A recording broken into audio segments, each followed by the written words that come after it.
Morning সকলকে। আজকে সকলকে জানাই আমরা কি বলো, শুভ নববর্ষ। শুভ নববর্ষ। আজকে দিনটা সবার কত সাল সালটা জানি না, যাই হোক আজকে বাংলা সাল ভুলে গেছি। হ্যাঁ, আজকে জানাই সকলকে শুভ নববর্ষ। আর হ্যাঁ, দিনটা খুবই সবার ভালো কাটুক। এখন তুমি কোথায় যাচ্ছ বলো? বাজারে। ও যাচ্ছে এখন বাজারে। আজকে কি কি মানে নববর্ষের রান্না বান্না হয় সেটা আমাদের সাথে দেখতে থাকুন, সঙ্গে থাকুন। আর দেখি বড় বাবা তো বাজারে চলে গেছে, আর আমার নবাব নন্দিনী আজকে পয়লা বৈশাখ উপলক্ষে ঘুম দিচ্ছে। দেখুন, এই যে আমার নবাব নন্দিনী ঘুমাচ্ছে এখন, ঘুমাচ্ছে। কাজের দিদির ভরসা না থেকে আমি টেবিলটা পরিষ্কার করে নিলাম। এর মধ্যে বাসনগুলো জমা করে রেখে দিয়েছি, এসে মাজবে। আজকে বেশি বাসন হয়। বিছানাটা মেয়ে উঠলে ক্লিন করতে হবে, সোফাটা করতে হবে। পয়লা বৈশাখ বলে কথা, খুব বাজে। আমাদের কাজে দিদি চলে আসছে আজকে। গুড মর্নিং, শুভ পয়লা বৈশাখ। হ্যাঁ, দিনটা ভালো কাটুক। হ্যাঁ, এখানটা এঁঠো কাটাগুলো ছিল সেগুলো তুলে নিয়েছি, তোমার জন্য আর রাখিনি। ঝাঁটা দেখো ওই ঘরে খাটের তলায় মেয়ে রেখেছে বোধহয়। তোমার বাসন একদম কম দিদি, তুমি আজকে দেখে মহা খুশি হয়ে যাবে। বাড়ি থাকলে কাজই বাড়ে, সত্যি তাই। ও থাকলে মানে আমার কাজ আরো বেড়ে যায়, বুঝলে? কমবে না। না, আর তার মধ্যে বাড়ি থাকলেই এইটা অর্ডার, এইটা খাবো বানাও, ওইটা বানাও, এটা করে দাও, সেটা করে দাও, মানে তখন মনে হয় কি যে কতগুলো। দিদির ঝাড় দেওয়া হয়ে গেল। আলমারির কাজটা মুছতে হবে, বেশ নোংরা হয়েছে, তো এটা আমি মুছে নিই। মেয়ের ছোট ঘরের চাদরটা গুছিয়ে নিয়ে পেতে নিলাম।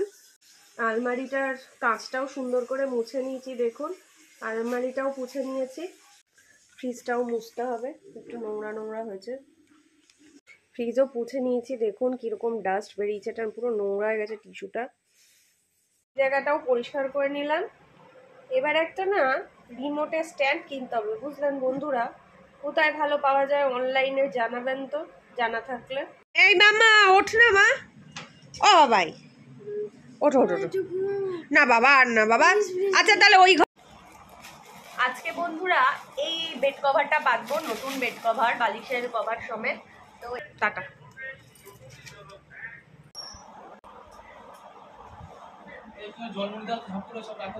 চাদর পাতার পরে পুরো লুকটা খাটের পুরো পাল্টেই গেছে। খুবই সুন্দর লাগছে, তাই না? কালারটাও সুন্দর হয়েছে। আর এটার সব থেকে প্লাস পয়েন্ট ছিল বেডশিট এর সাথে মানে পিলো কভার। ঘরটা মোটামুটি গোছানো হয়ে গেছে বন্ধুরা, দেখতেই পাচ্ছেন। বিছানা, তার সাথে সোফা, আর গাছগুলো একটু জল দেবো।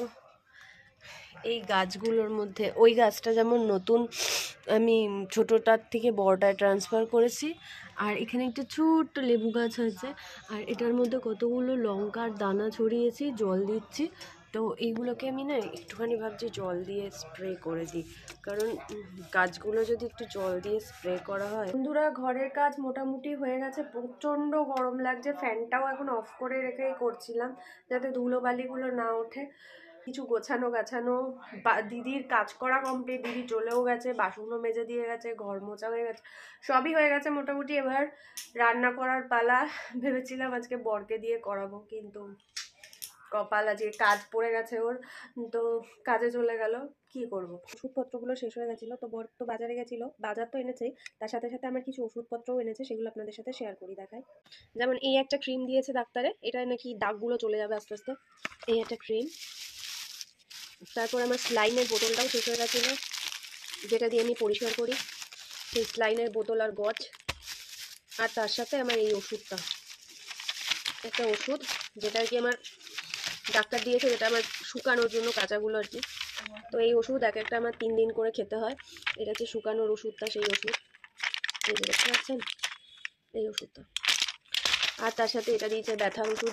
ব্যথার ওষুধটা 2 দিন আর খাইনি ইচ্ছা করেই, যেই খাইনি অমনি আমার আবার ব্যথা আরম্ভ হয়ে গেছে। আর একটা তুলোর বান্ডিল এনে রেখেছে, জানি না। আর এই হচ্ছে বাজার, দেখি কি এনেছে বাজারে। কালো পোটলা মানেই মাংস। ও আজকে পয়লা বৈশাখে বোধহয় মাংস খাবে, দেখি।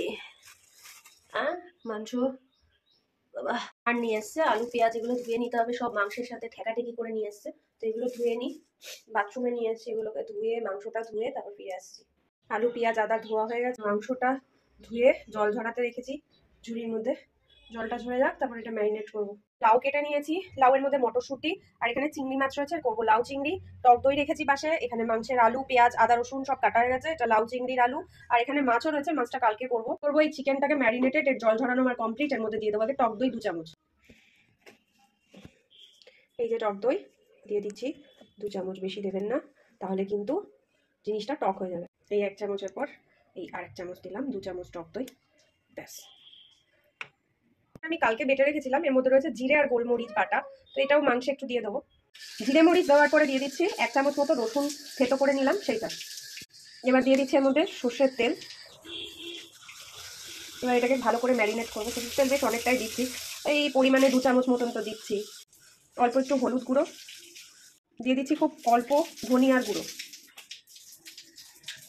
চিংড়ি মাছটাকে বাটির মধ্যে নিয়ে রেখে এই মাছটাকে ঢাকা দিয়ে ফ্রিজে ঢুকাই দিই, কালকে হবে এই মাছটা।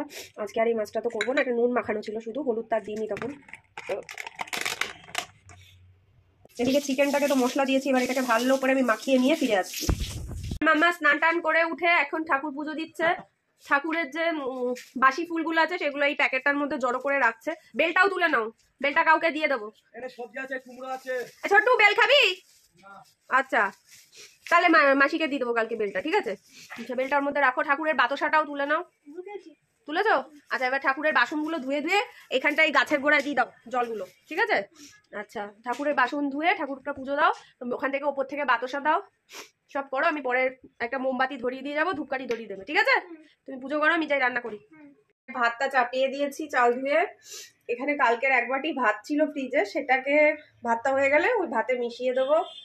আর মাংসটা তো ম্যারিনেট করে রাখা আছে, তো ফার্স্টে করবো লাউ চিংড়িটা, ওটা করে নিই। মাংসটা ততক্ষণ আরও ম্যারিনেট হোক, মজুক।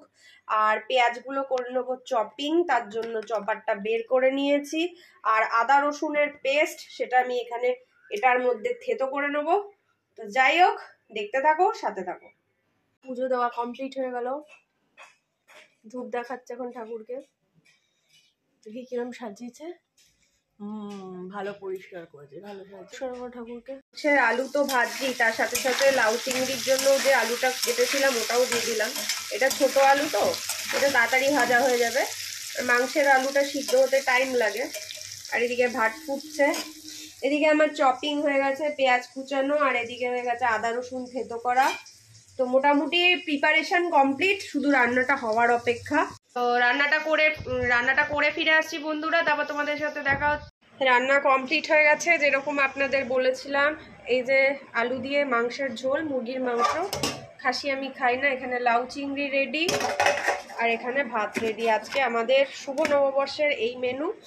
আর খাওয়া দাওয়া একটু পরে করব আমরা। তো আমরা 3 জনেই পয়লা বৈশাখের নতুন গেঞ্জি পরে নিয়েছি, ওর বাবাও পরে নিয়েছে। আমাদের রান্না বান্না কমপ্লিট। মাম্মার মুখটা দেখা যাচ্ছে না, দেখা, মাম্মাকে মিথ্যি লাগছে। তো বন্ধুরা, এরপর আমরা খাওয়া দাওয়া করব। তো আজকের ব্লগটা এই অবধি, আজকে আর বেশি বড় করছি না। আজকের সকলের শুভ নববর্ষ খুব ভালো কাটুক, এই বলে আজকের ব্লগটা শেষ করলাম। আজকের জন্য টাটা।